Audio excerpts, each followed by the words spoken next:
Bueno, una vez entendido el concepto electroneutralidad, que significa el equilibrio de cargas positivas y negativas, entendido el concepto de volumen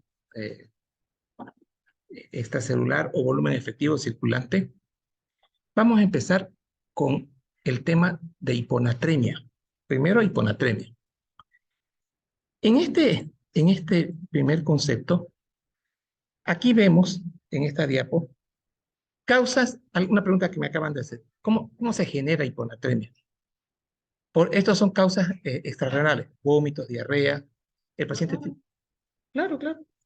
El paciente tiene un drenaje, o sea, tiene un catéter o está con sonda nasogástrica, está perdiendo bilis. El paciente tiene obstrucción intestinal, está con el colon, está doblado, está torcido. El intestino delgado está con brida o hay una apendicitis y eso lleva a vomitar. Todo esto hace de que este volumen efectivo circulante, que es el BCE, esté bajo. Bien, ¿y cuáles son las pérdidas extrarrenales? Por la piel, por ejemplo, maratonista, fibrosis quística y quemaduras.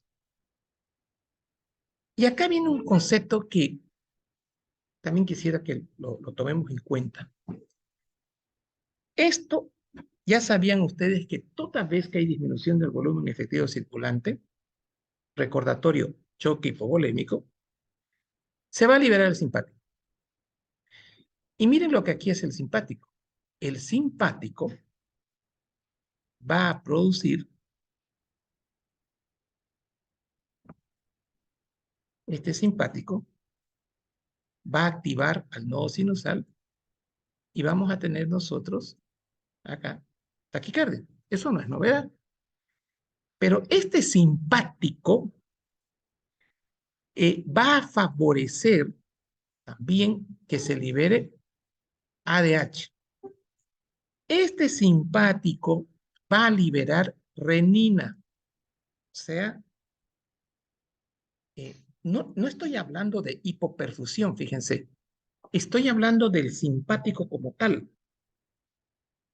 El simpático actúa en las células de la mácula densa, produciendo que se libere renina.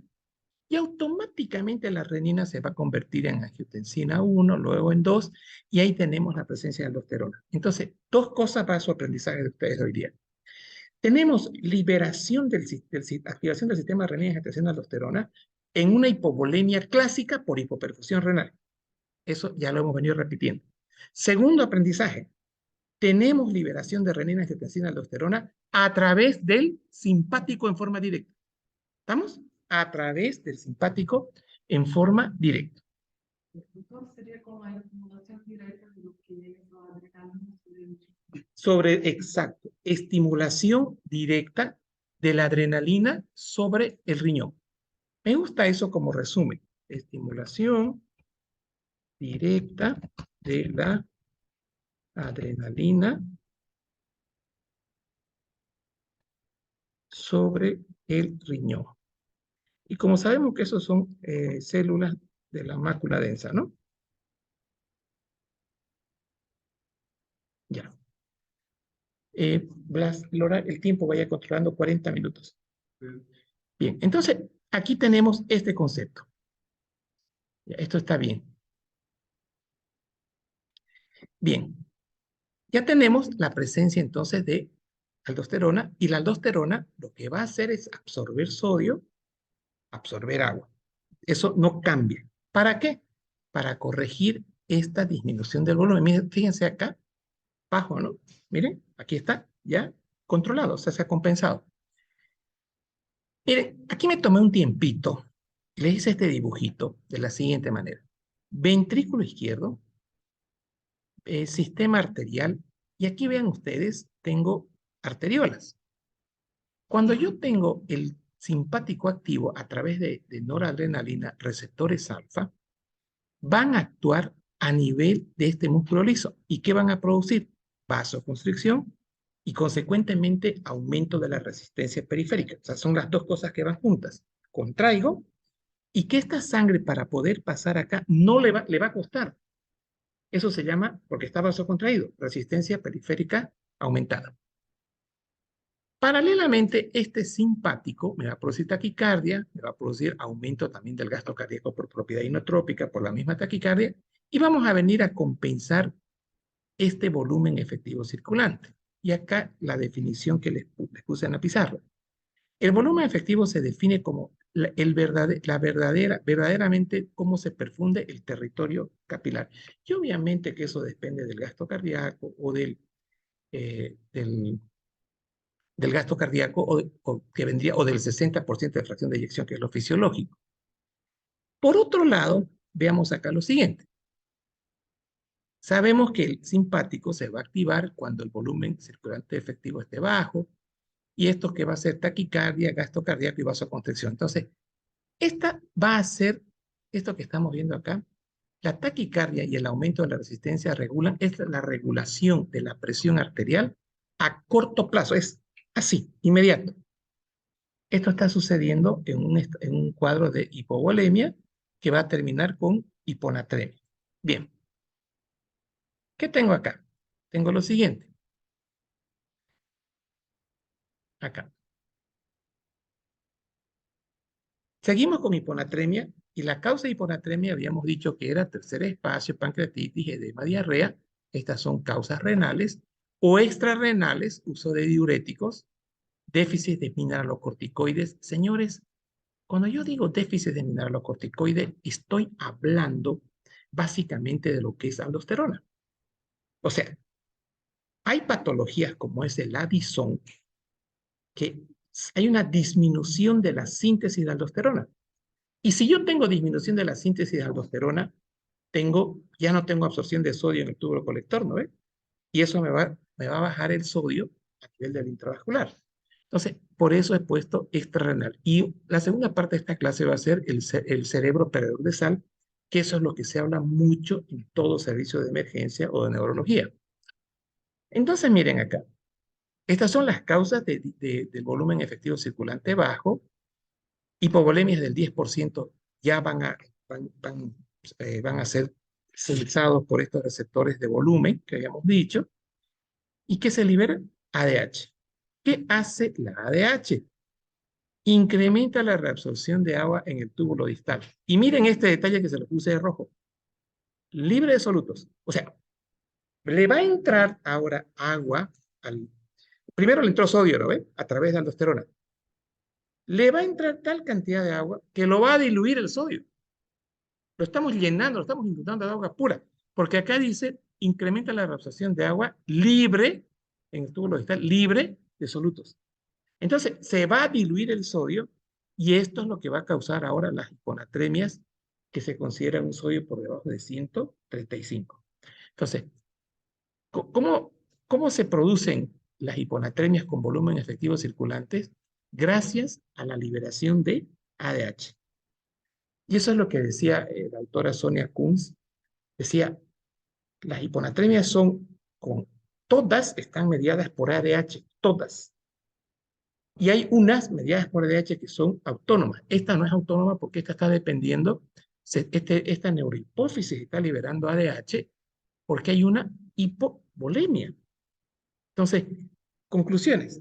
Todo lo que es déficit de volumen es renina, angiotensina, aldosterona vía renal y vía neurohipófisis, activación de ADH. Y la ADH lo que va a hacer es absorber agua pura y diluir el sodio. Ahora, ¿cuál es la relación soluto-solvente? Acá no es la relación, el soluto no se pierde. Lo que sí tengo ahora es más agua.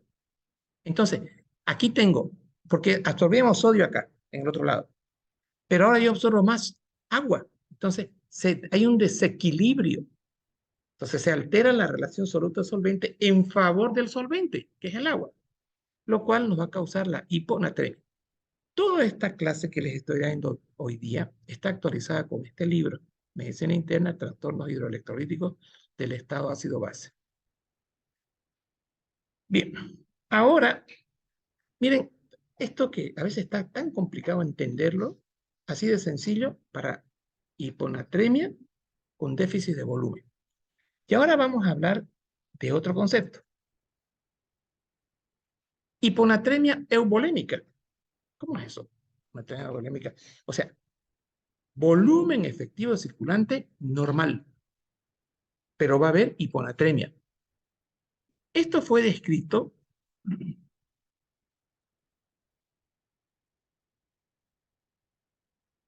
en 1967 por estos dos autores. Fíjense, Barter y Schwartz, 1967. La fisiopatología consiste en la liberación exagerada de ADH.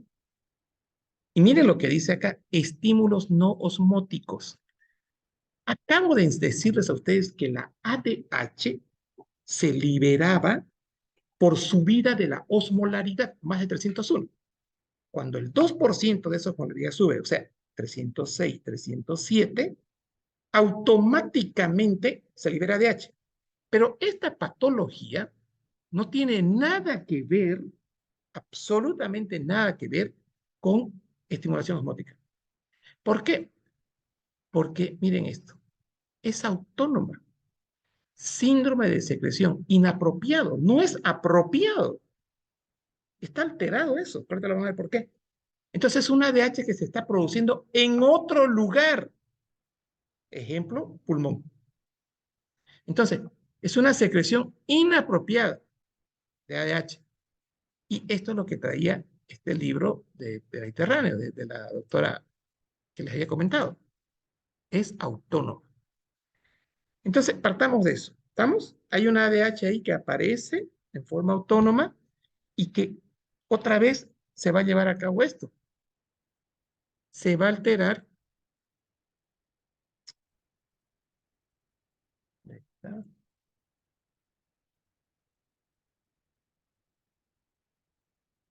Esto se va a alterar, va a haber más solvente. Entonces vamos a tener una hiponatremia, secreción inapropiada de ADH. Causas. Aquí tenemos muchas causas, pero les he subrayado las que son las más frecuentes. Paciente con meningitis tiene secreción inapropiada de ADH, por lo tanto, hiponatremia. Encefalitis, abscesos, herpes, todos estos tipos de infecciones. Los estados de psicosis también, pacientes con HIV también. Esto es lo que más se ve. TEC. Hay mucha secreción inapropiada de ADH, las hidrocefalias, y esto lo van a ver en la sala de neumología. El paciente con tuberculosis miliar produce ADH. El paciente con insuficiencia respiratoria aguda, COVID. Los pacientes graves producían exceso de ADH y había hiponatremia. Las atelectasias, hiponatremia, los neumotórax, o sea, nada que ver con osmolaridad. Es inapropiado, es autónomo. No, no es disfunción de la neurohipófisis, es producción de otros lugares, ADH. O sea, ¿qué se llama esto? El pulmón produce ADH, pero en condiciones extremas como son insuficiencias respiratorias, tuberculosis, las meninges producen. O sea, no tiene nada que ver esto, nada, absolutamente nada que ver con regulación osmótica. Es una secreción por otros mecanismos. Y seguramente, que esto no está todavía claro, lo que usted dice, deben haber algunos elementos, algunas sustancias que no las conocemos en este momento, que estimulan al hipotálamo para que se sintetice más ADH. Sí, pero eso todavía no está definido desde el punto de vista científico. Pero tiene que haber algo ahí. ¿Ya? Bien. Y aquí tengo ahora lo siguiente. Fisiopatología del síndrome de secreción inapropiada de ADH. En este título está toda la fisiopatología. ¿Qué se necesita para que sea síndrome de secreción inapropiada de ADH? ¿Qué necesito?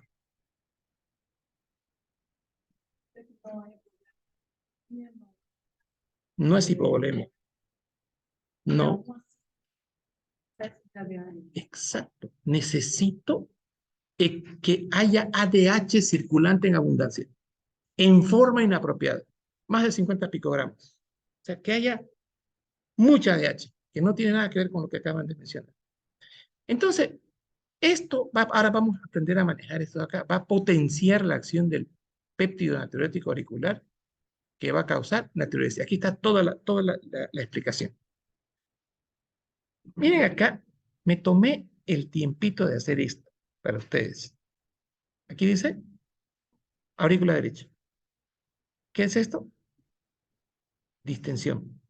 ¿Cuál es la situación fisiológica o fisiopatológica que la distiende a la aurícula? Aumento del retorno venoso. Entonces, las insuficiencias cardíacas, escuchen esto, para cuando vemos cardio. Las insuficiencias cardíacas aumentan el retorno venoso, distienden la aurícula.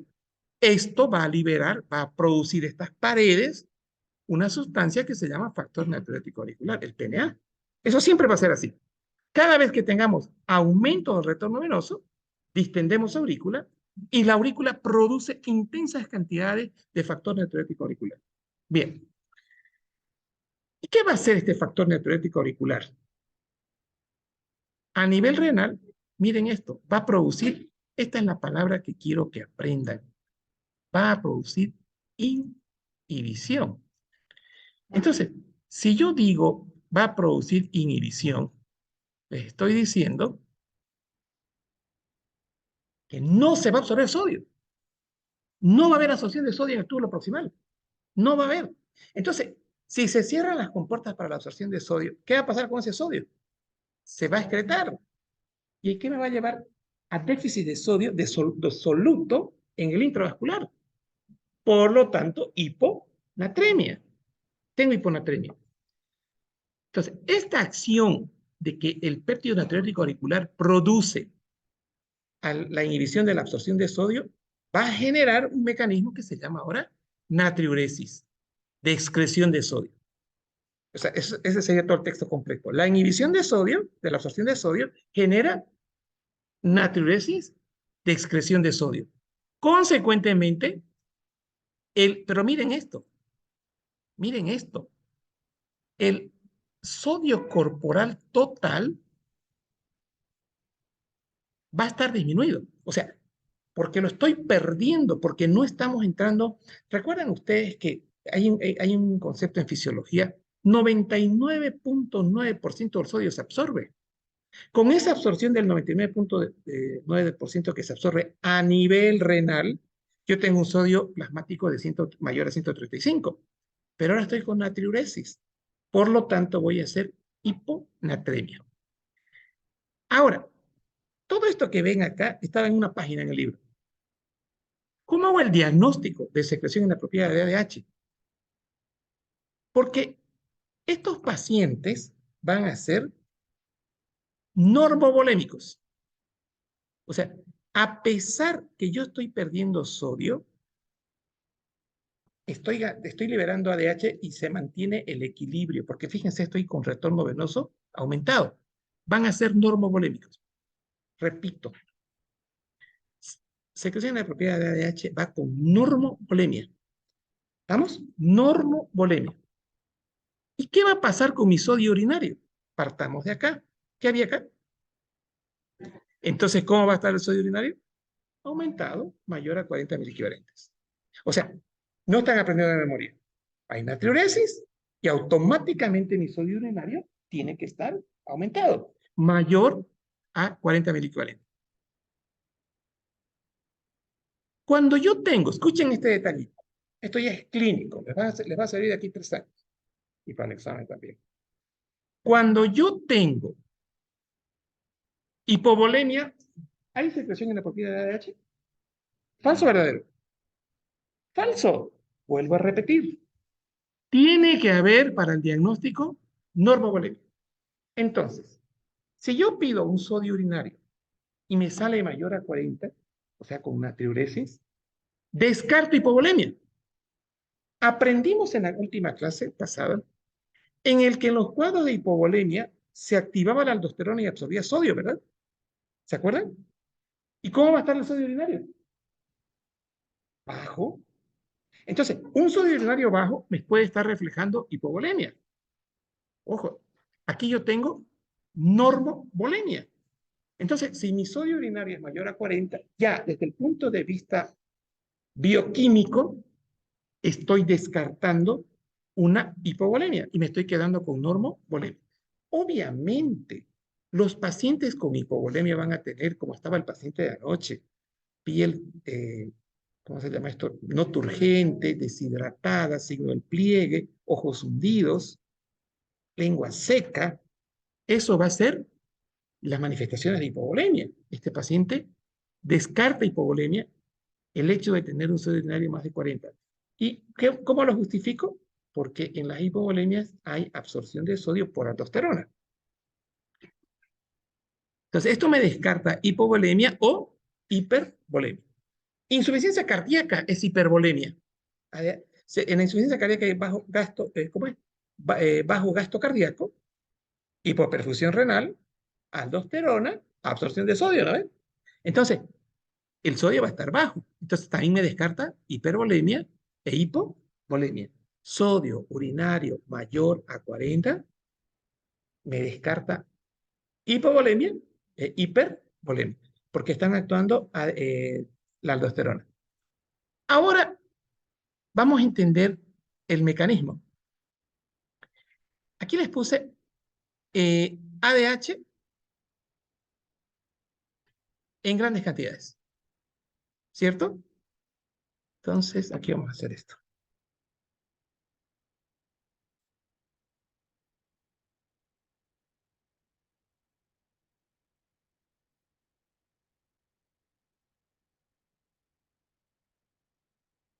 ¿Cuánto tiempo van? Ya. Miren esto. ¿Perdón? Ya. Miren. Ya. Exceso de ADH. ¿Lo ven? Inapropiado el ADH. En este caso, por secreción inapropiada. Pero lo mismo está sucediendo también en los otros casos. ¿Qué hace a nivel renal? Favorece la absorción de agua. ¿Y dónde va a ir esa agua? A los capilares, ¿no ven? Y de los capilares vamos a tener aumento del retorno venoso. Algunos detallitos. A nivel renal, tenemos se forman, inmediatamente está la ADH, unos canales. Esos canales se llaman acuoporinas. Eh, ¿Qué células es donde va a actuar? Las células intercalares del túbulo de la porción medular del túbulo colector. Ahí están las acuoporinas, células intercalares. ¿Qué va a causar la absorción de agua a nivel de la gran circulación? Aumento del retorno venoso. Y aquí yo empleé otra palabra. ¿Qué dice ahí? Ahí dice expansión del compartimiento. Vamos a tener una expansión. Por eso lo dibujé gordo. Esto de acá. Miren, aumento del retorno venoso, expansión del intravascular. Ahora, si yo tengo más solvente que soluto, voy a tener hiponatremia con sodio corporal normal. Bien. Entonces, esto es respecto a lo que vendría a ser la fisiopatología de la secreción inapropiada de ADH. Y ahora vamos a entrar en un tema que está de moda, se habla mucho. Con esta foto sobran las palabras. Este paciente, aquí está la cerebral media, este es el área de la cerebral media, sufre una obstrucción por un trombo. Este señor es hipertenso, diabético, gordito, no hace ejercicio, tiene el colesterol alto y se rompe su placa de colesterol y obstruye la arteria cerebral media. Todo esto que ven acá, isquémico. Primero isquémico, luego es infarto, o sea, muerto. Tejido cerebral, muerto. Y aquí tengo, esta es una imagen mucho más didáctica para enseñar. Esto es real, esto es de los pacientes que yo veo. ¿Qué es este? Esto es negrito, ¿no ven? Se parece a esto, ¿verdad? Pero resulta de que esto es edema cerebral. Este paciente es un paciente joven, 42 años, que estaba dializando y hace un ACV hemorrágico en la zona temporal, temporoparietal. A ver, eso quiero leer. Aquí, la arteria cerebral no se obstruyó, no, reventó. Pues no, no es aneurisma, porque el aneurisma está en otro lugar. Puede ser un aneurisma. Pueden ser enfermedades congénitas, arteriovenosas, malformaciones arteriovenosas. Pueden ser amiloidosis. La cosa es que aquí, nuestra arteria cerebral o una crisis hipertensiva, a sus padres que no quieren hacer tratamiento. Señores, se rompe la arteria cerebral media por aneurisma, por crisis hipertensiva, por amiloidosis o por malformaciones arteriovenosas. Esto es sangre. Esto es el edema. Lo mismo que estamos viendo en la pierna, cuando hay edema, lo mismo en el cerebro. Y miren acá, aquí les voy a hacer una línea. Vamos a hacer así. Esta línea es la línea media. Eso tienen que acostumbrarse a ver. Esta es la línea media ahí. Y ven aquí, ahí. Señores, es tanta la hinchazón del cerebro por esta hemorragia que lo están empujando. Está produciendo colapso de los ventrículos. Ahora, corte sagital. Esto ya es una resonancia. Lo que ustedes aprendieron en anatomía. Bulbo, protuberancia, mesencéfalo. Miren, esta sangre, ¿qué está comprimiendo? Mesencéfalo. Aquí está comprimiendo también los ventrículos laterales anteriores. Señores, estas lesiones cerebrales tienen una influencia en la, a ver aquí, acá primero. Tienen, generan hiponatremia y depresión de volumen intravascular. Estas hiponatremias van a generar, perdón, estos daños, salud, dinero y amor, tiene todo. Esto va a generar que haya una pérdida. Miren esto, por favor, esta es toda la clase. Ahí se acaba la clase.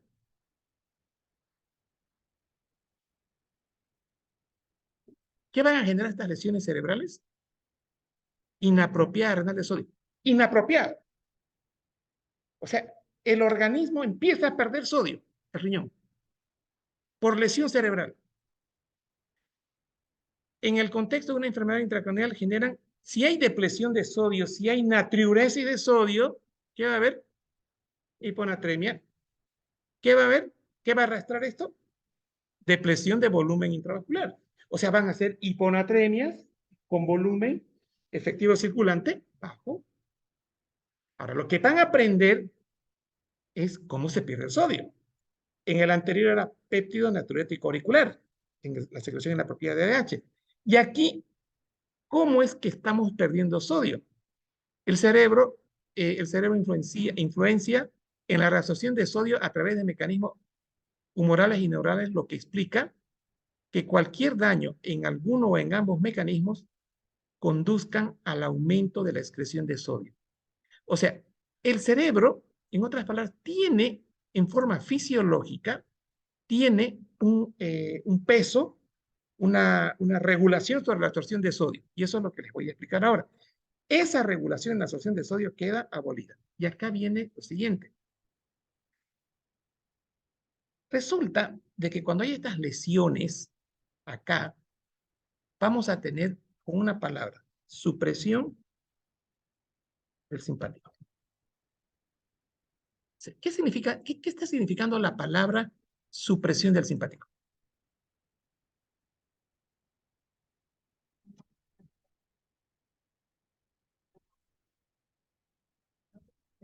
¿Dónde dice eso? ¿Dónde dice eso?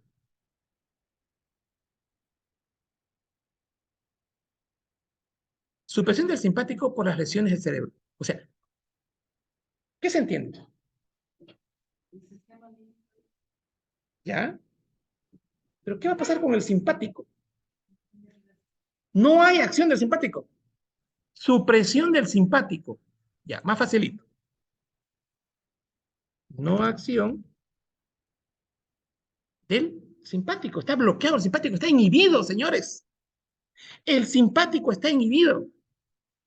Ese paciente estaba con frecuencia 60, 80, digamos, 80, y cambia súbitamente cuando se suprime el simpático a 40 por minuto. Se bloquea el paciente porque no hay simpático. ¿Qué va a pasar a nivel renal? Pero quiero que vean lo que estamos viendo a nivel cardiológico. Si yo suprimo el simpático, entramos en bradicardia. Si yo suprimo el simpático, no va a haber acción del simpático a nivel renal. Consecuentemente, a nivel renal,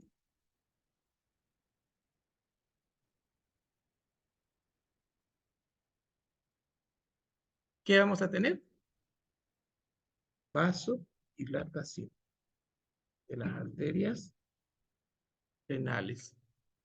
Entonces va a aumentar el flujo renal y ahorita van a ver lo que va a suceder.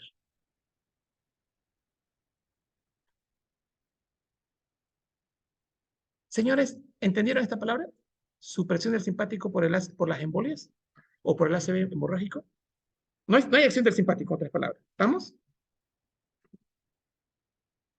Y acá viene viene en la siguiente explicación. Aquí dice, este autor, yo empleé la palabra supresión del simpático, acá dice disminución de flujo del sistema nervioso simpático. Quédense con disminución del flujo del simpático o quédense con supresión del simpático. ¿Qué va a pasar a nivel del túbulo proximal? Hay vasodilatación. 125 ml se filtran por minuto. Ahora se van a filtrar 200 ml por minuto. ¿Cómo va a estar esa velocidad de filtración? ¿Qué se va a arrastrar? Sodio y agua. Entonces, hay una disminución de la reabsorción proximal de sodio, porque hay, lo que aquí no está explicado, porque hay un aumento en la filtración glomerular a consecuencia de la vasodilatación arteriolar. Entonces, aumenta la velocidad de flujo tubular y se ve este fenómeno, disminución de la absorción proximal del sodio. Entonces, si yo tengo caída de sodio, tengo natriuresis de sodio, ¿qué tengo? Hiponatremia. Llega poquito sodio al túbulo distal, hay natriuresis, pero sin pérdidas de potasio. ¿Qué genera esta natriuresis y pérdida de volumen? Miren, volumen circulante efectivo bajo. Ahora, por eso les expliqué la relación renina-simpático. No hay simpático. No hay renina, porque el simpático activa la renina. No hay renina, no hay aldosterona. Hay una especie de hipoaldosteronismo secundario. Al no haber aldosterona, no hay absorción de sodio, natriuresis, y esto me va a generar natriuresis natriuresis, ya está escrito, ya está dicho, ¿no? Natriuresis con potasio normal, disminución del volumen efectivo circulante. Entonces, dos mecanismos que evitan la absorción de sodio. Uno, la vasodilatación renal, el aumento del flujo renal arrastra el sodio y esto causa natriuresis. Y el otro, el simpático, al no existir o al estar abolido, no hay la acción del simpático a nivel renal, no hay renina-angiotensina aldosterona y no hay acción de aldosterona y perdemos sodio. Por otro lado, ahora mire de dónde empieza ahora la historia. ¿De dónde está empezando esta historia? Esta historia ya está empezando de lo que todos ustedes saben.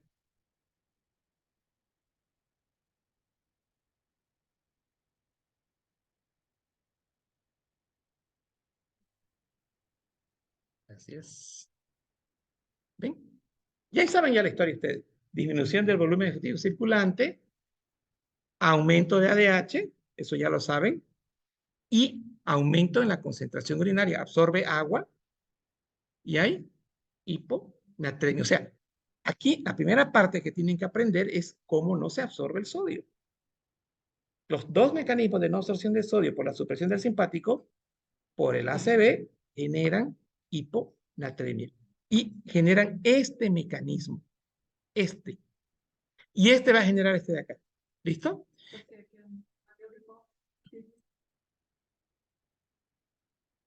Sí, porque esa va a ser la pregunta negativa en el examen. Gracias. Claro, aquí yo no leo neurohipófisis. Sí, tiene razón. La neurohipófisis está cumpliendo su función. El problema está acá. El problema está aquí en que no es el mecanismo de neurohipófisis. El mecanismo acá es otro. O sea, es simpático. Dejémosle a la neurohipófisis correcta, digamos, estable. Señores, este mecanismo es el que estamos tratando ahora. De esto van ustedes lo que van a ver en los hospitales. Cerebro perdedor de sal. Y aquí tenemos otras cositas más. Factores natriuréticos. Factores natriuréticos. ¿Cuánto me queda?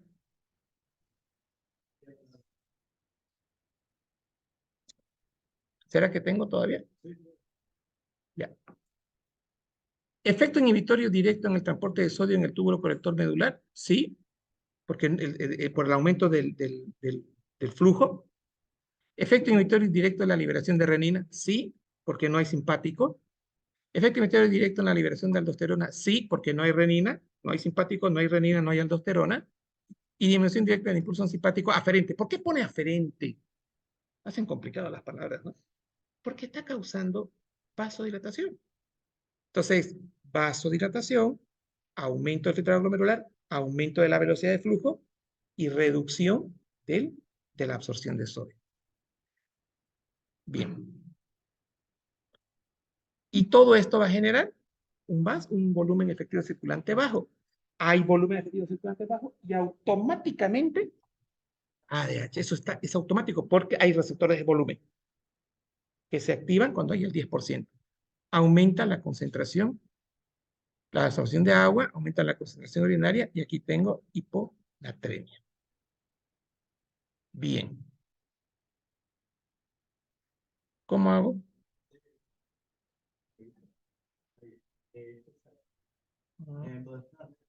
Acá, ¿ya?